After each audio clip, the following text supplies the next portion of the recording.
Welcome back to Itsnotjunktv. I'm Jarvis, and today I've got a little bit of a special video for you. I was out searching around the flea market yesterday, got there kind of late, didn't find a whole lot, digging around in a box, and for $1, I found this.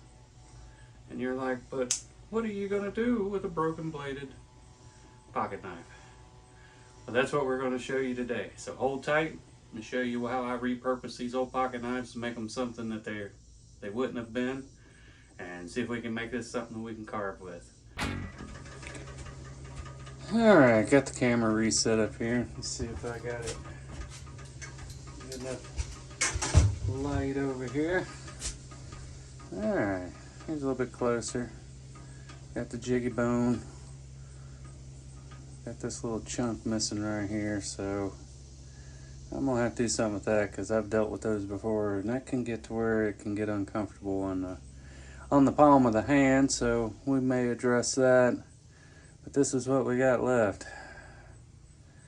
Luckily got a little bit of the thumbnail pull there. Good thickness, so it's not been ground down. Probably end up doing figure what we'll end up doing with that one, since there's not much. We want to try to leave as much as that as we can. Try to just come down. We'll end up making this bigger. And it still kind of looks like a chip carving blade. I don't like that. Sweet. Will that work? Nope, I don't like that either. So we gotta decide what kind of shape we want here before we can go much further. Take some of this off of here and start all over. That's the joy of a Sharpie. Alright, if I come back too far here and try to get more of a worn, maybe I can. I don't leave much of a thumbnail pull to get that out there, and it's still got pretty good spring to it. It's a little loose. We're going to take it and peen it and see if we can't tighten this up a little bit. And then this side, it don't have a thumbnail at all. It's been ground away and wore away. It'd make a good detail blade. If I can recut a new one, take like a Dremel and a round wheel and see if I can't put in just a little bit of a thumb pull there, I'll probably just do a long detail blade out of that one. Of course, I gotta bring our cuffso up a little bit and then try to cut a thumbnail pull right in there somewhere if we can. But I think we're going to start on this big one first. That one ain't bad, but it's not leaving much. It'd be just enough to get a hold of, but it'd be tough on the fingernails. I wonder if we do something. Alright, so instead of coming to a point here, well, this is kind of hard to do, guys. Maybe we'll bring this edge around, bring it up to a little bit of a sweep, eliminate all that, and then take this back.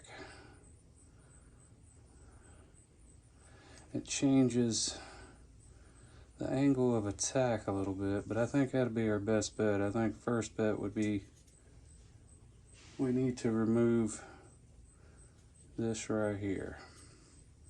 So I think that's what we're going to do first, is we're going to take the edge of this. We'll cut this, I think it's a ricasso they call it. We'll go ahead and cut in a little bit bigger of a ricasso. Then we'll angle this up just a little bit to where where we get a little bit more length out of that blade. So we'll go back something like that.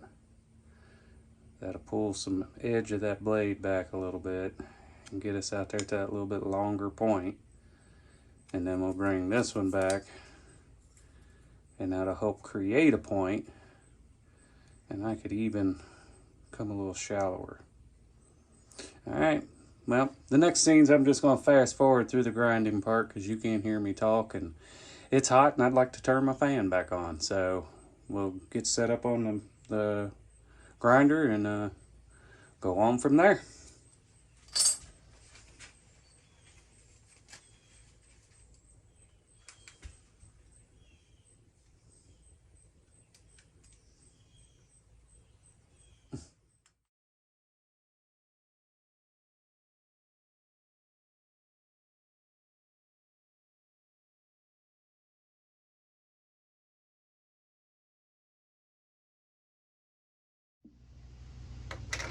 All right, after a ton of grinding on a very dull, wore out belt, which I've still not found any for that machine, here's what we ended up with.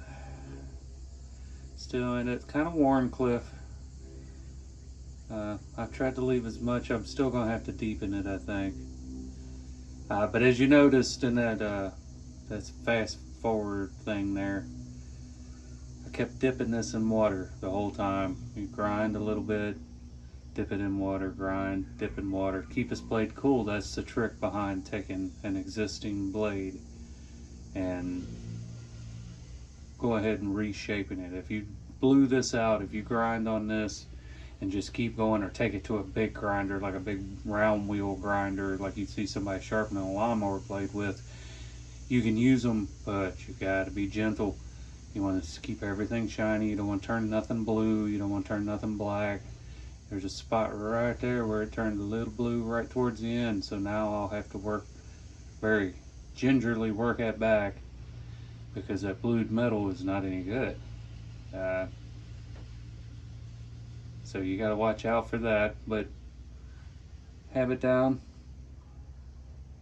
So it's a little, I like to normally try to keep the cutting edge in line with the handle, but on this one, it's got just ever so kick up on it, which I don't think it's going to be that bad, because on this particular knife, this is going to be what you're going to use as your hogging blade, because this one here is going to end up so small and thin, and I can't grab it with fingernails because there's no nail hook.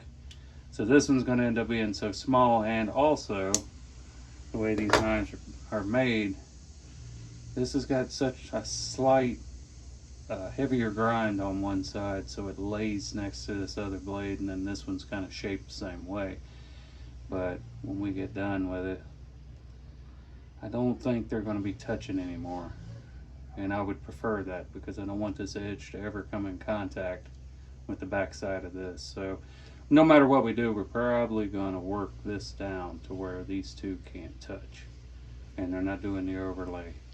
So now I think there's a little bit of wiggle to this blade, and I think what we're going to do is take a ball peen hammer. You're going to use the peen side of it because that's the ball side, and use it for what it's really meant for. Big old flat thick chunk of steel, and you can see right in there is the pin. And if we just give it a little, now you're not going to smack it directly, you kind of want to walk around the outside edge with the peen of this hammer. You're going to have to give it a couple little wraps, and I'll do that on both sides, and it should tighten it enough to take that little bit of wiggle that I don't like out of it.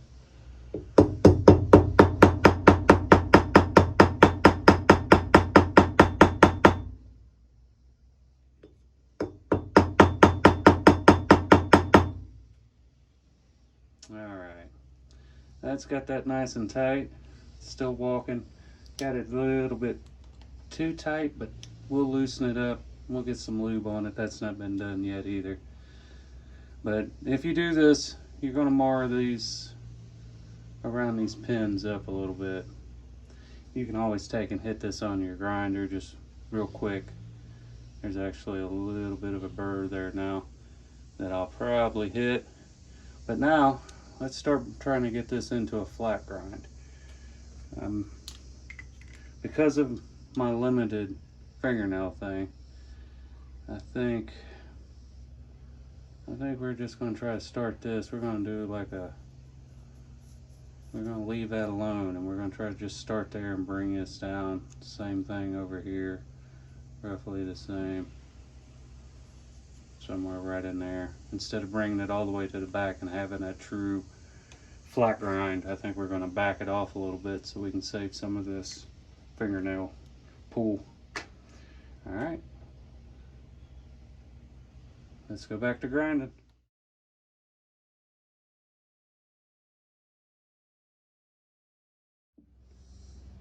All right, I wanted to come back here off the time lapse and give you a couple little tips if you're going to be trying to do something like this yourself. Nothing real difficult to it. Just like I said before, just make sure you keep this tip nice and cool. Now, when we get out to this, we're starting to get this down finer and finer, and the chances of burning it get to be more and more. So what we want to do is we want to kind of start here. When we lay this down on the belt, we're going to start here on this end and work that heat in and start pushing that heat. Instead of starting just laying this thing on the belt and starting to drag it across, what you're doing is you're generating all this heat in the thicker part of the blade, and you're pushing it right out towards that tip, the finest point. So start here and work here. It's going to get noisy a minute, so if you got headphones in, but I got to have this on. So here, let me give you a little demonstration, and then we'll come back and we'll move on to the next step.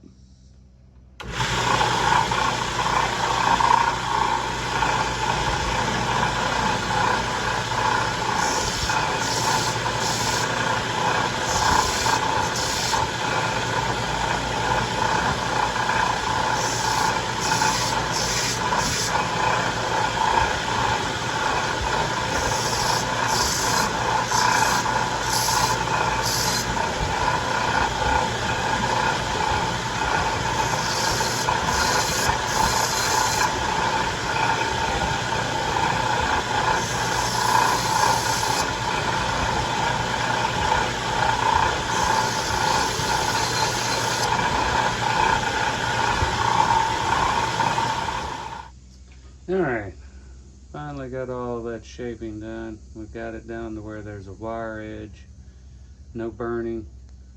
Still got a little meat there. Gonna have to cut this nail pull just a little bit and get it to focus in there. But still was able to save it. Got it nice and tight again. So now, next stop, take it to the leather wheel and we'll polish it out and see how sharp we can get it.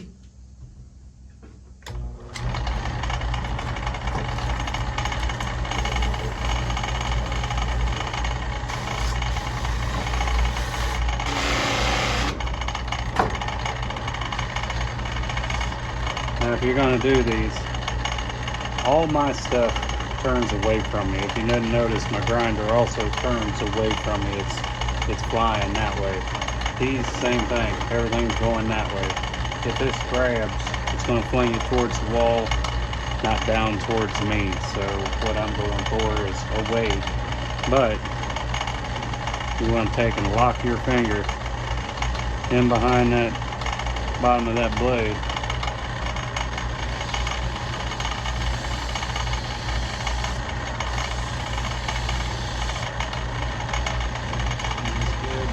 Front to back, just give it a polish.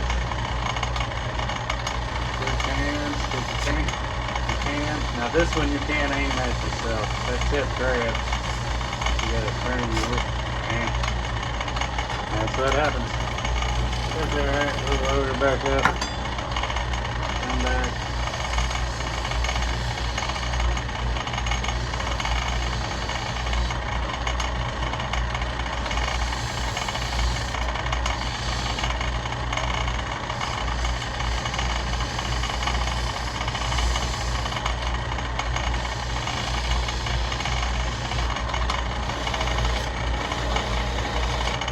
quick hit here and see what it's going to do.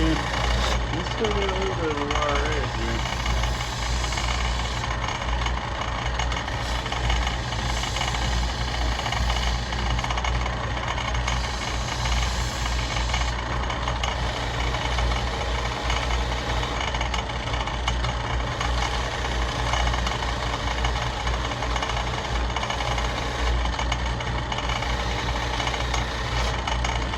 Let's see.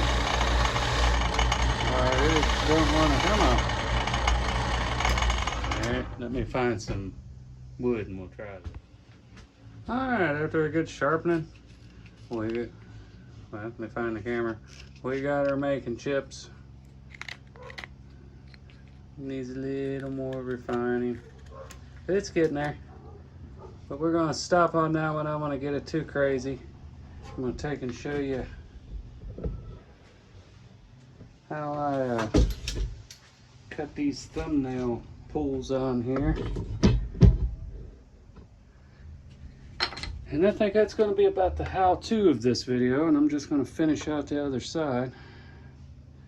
So, that's the Dremel round rotary wheel. Actually, I should probably put you back here, drop you down a little bit here, and rotate you here. And drop this in this little vise real fast. That would probably be the safer bet. It's a little bit sharper now than it was. I don't want to squeeze it too much. Just enough to hold it. And then I'm going to take this little, if it's got the power,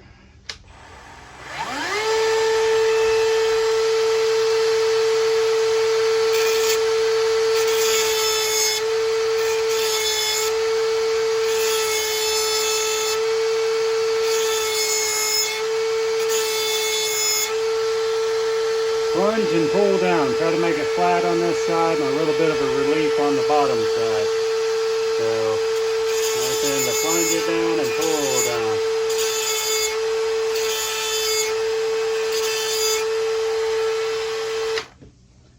Let's see what we got there. See, just define it a little bit more. Yeah, I think I had to do it. Once I get some oil on this thing. Alright. Phew, it's tight though. I may have peened her just a little too much. I may have just peened her just where's my camera? Right there. I may have peened her just a little too much. She's tight. Let me get some oil on that dude. But I think I'm gonna go ahead and got that little chip right there. I was going to bother, usually I just take some of that 2-part stick epoxy and just fill it in, but I don't think it's bad enough, and I don't want to mess with it. It's got somebody else's hand filth in it. But let me refine this a little more, and I'm going to go ahead and sharpen this one down and cut a thumb in it, and then we'll see what we come up with at the end. Alright, here it is after that second nasty destroyed blade. I went ahead and cut in a thumb. I'm gonna have to oil it, but I went ahead and gave it all a good polish. So now there's a heavier hogging blade on this side. I recut in this thumb. The hogging blade, I still need to oil up. This side sort of pops pretty good. And it takes a pretty good edge. Even down there in that fine detail. It looks like it might have still just a little scratch. It'll take a little refinement. But still, good steel in there, good high carbon steel, what you want. You don't want to pick up these knives that are stainless unless you find a high carbon stainless. Sometimes Rough Riders have enough carbon in them and enough hardness to them to hold this edge to where you can get down that fine and it not break away. Yeah, you can see a little burr right at the end right there that needs to be worked away. There's still a little bit of a wire edge still there. But see, that's it. That's how you can take a $1 pocket knife from the flea market, something that somebody would have thrown away. You remember, it was broke and disgusting. And then this side was pretty much rotted away. And now it makes chips. That's all we wanted. Polished up kind of well.